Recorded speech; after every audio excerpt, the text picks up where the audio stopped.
કાર્યક્રમ ચાલશે. દીક્ષાનો કાર્યક્રમ સામાન્ય રીતે સંત મહાત્માઓ પૂજન કરતા હોય છે, જેમને દીક્ષા લેવાની હોય એમનું. અને પછી સાંભળો એ સંત અહીંયા આવશે આપણી વચ્ચે. એ ભિક્ષા વૃત્તિ માટે આવે છે. સંત છે તે ભિક્ષા માટે આવે ત્યારે આપણી જે ઈચ્છા હોય એ ઈચ્છા આપણે એમની જોડીમાં મૂકી શકીએ છીએ. તો આ આપણે વિષય અત્યારથી થોડુંક વહેલો મૂકી દીધો. હવે ખાસ કરીને મગનભાઈ રણજીતબા પત્રકાર મિત્રોને બીજા એક કાર્યક્રમમાં પણ જવાનું છે, એટલે થોડી કઈ વાત થઈ જાય પછી હું ઈશારો કરું એટલે એમને જમાડવાની વ્યવસ્થા તમે કરી દેજો. બરાબર છે? આપણો કાર્યક્રમ ચાલુ રહેશે, એમને ભોજન કરાવી દેવાનું.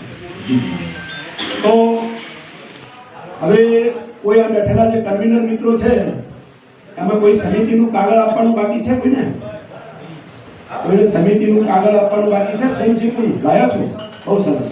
સંજયભાઈ, અમે અહીંયા 35 સમિતિઓ બનાવી છે. આ આખા કાર્યક્રમની 35 સમિતિઓ છે.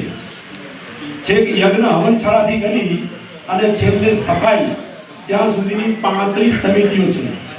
એમાં માત્ર જે જનરલ ભોજન વ્યવસ્થા છે એમાં 40 કાઉન્ટર છે અને 250 થી 300 સ્વયંસેવકો ત્યાં કામ કરશે. કુલ મિલાકે જે સ્વયંસેવકો છે એ અમારા અત્યારે જે નોંધણી થઈ છે એના આધારે કહું છું, જે અમારી પાસે કાગળ આવ્યા છે નામના, એ 1200 થી ઉપરનો આંકડો ગયો છે.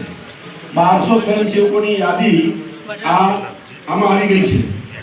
દરેક કન્વીનરને અમે નરેશભાઈ આ પ્રકારની એક ફાઇલ આપવાના છીએ. એ કન્વીનર પાસે એની સમિતિના કોણ સ્વયંસેવકો છે એની પાસે યાદી હશે. જનરલ યાદી અમારી પાસે હશે, પણ દરેકની પાસે યાદી હશે. એટલે કોઈ જગ્યાએ મિસમેનેજમેન્ટ થવાનો પ્રશ્ન નથી. પાર્કિંગની સુંદર વ્યવસ્થા છે. જે ગાડીઓ અંદર આવશે એ ગાડીઓ એ રસ્તેથી પાછી નહીં જાય, એનો રસ્તો બીજો છે. 2 વ્હીલરનું પાર્કિંગ અલગ છે, 3 વ્હીલર એટલે કે રિક્ષા છે, છકડી છે, એનું પાર્કિંગ અલગ છે, હળવા લાયક 4 વ્હીલર છે એનું પાર્કિંગ અલગ છે, ટ્રેક્ટરનું પાર્કિંગ અલગ છે, બસોનું પાર્કિંગ અલગ છે. એ પ્રકારે બધા જ પાર્કિંગો અલગ અલગ છે. પાર્કિંગની સુંદર વ્યવસ્થા છે. જનરલ ભોજન મંડપ છે, એમાં 40 થી 50 કાઉન્ટરો લાગશે. એક કાઉન્ટરો ઉપર એક સાથે 1500 થી 2000 માણસો જમી શકે એ પ્રકારની આખી વ્યવસ્થા છે. અહીંયા હાથીદરા ગામના દરબારો, ગાયકા મિત્રો અને જે પણ સમાજ છે, ઠાકોર સમાજ છે, એમને ધન્યવાદ છે કે એમના ખેતરો એમને વાવેતર કર્યા વગર પરમ પૂજ્ય બાપુને આ કાર્યક્રમ માટે અર્પણ કરે છે. મારી જોરદાર તાળી. કાલે એક અદ્ભુત પ્રસંગ બનેલો. અમારે એમ હતું કે વિરમપુર બાજુથી જે ગાડીઓ આવે એ ગાડીઓ આવે તો ખરી અંદર, જવા માટે શું એનો રસ્તો નહોતો. તો જેમનું ખેતર હતું એમાં ઘઉં વાવેલા હતા. આટલા ઘઉં 6 ઇંચના બહાર નીકળેલા. એટલે વરિયાળી અને ઘઉં બંને દરબારે એમ કહ્યું કે આની ઉપર જેસીબી ફેરવી નાખો અને રસ્તો જવાનો રસ્તો કરી દો. તો આ જે કુમારી છે, આ જે બહાદુરી છે, આ ઉદારતા છે, એ અહીંયા આ આખા હાથીદરા પંથકના સમસ્ત સમાજ, એમાં બધો જ સમાજ આવી ગયા. એ બધા જ સમાજના સહકારથી આ કાર્યક્રમ સફળ થાય છે. 2010માં જે કાર્યક્રમ થયો એ પણ અદ્ભુત હતો. અમે એવું કહેતા હતા કે ન ભૂતો ન ભવિષ્ય. એના પછી પાછો 2013માં કાર્યક્રમ થયો, એ પછી 2021માં કાર્યક્રમ થયો અને આ 2024નો કાર્યક્રમ છે.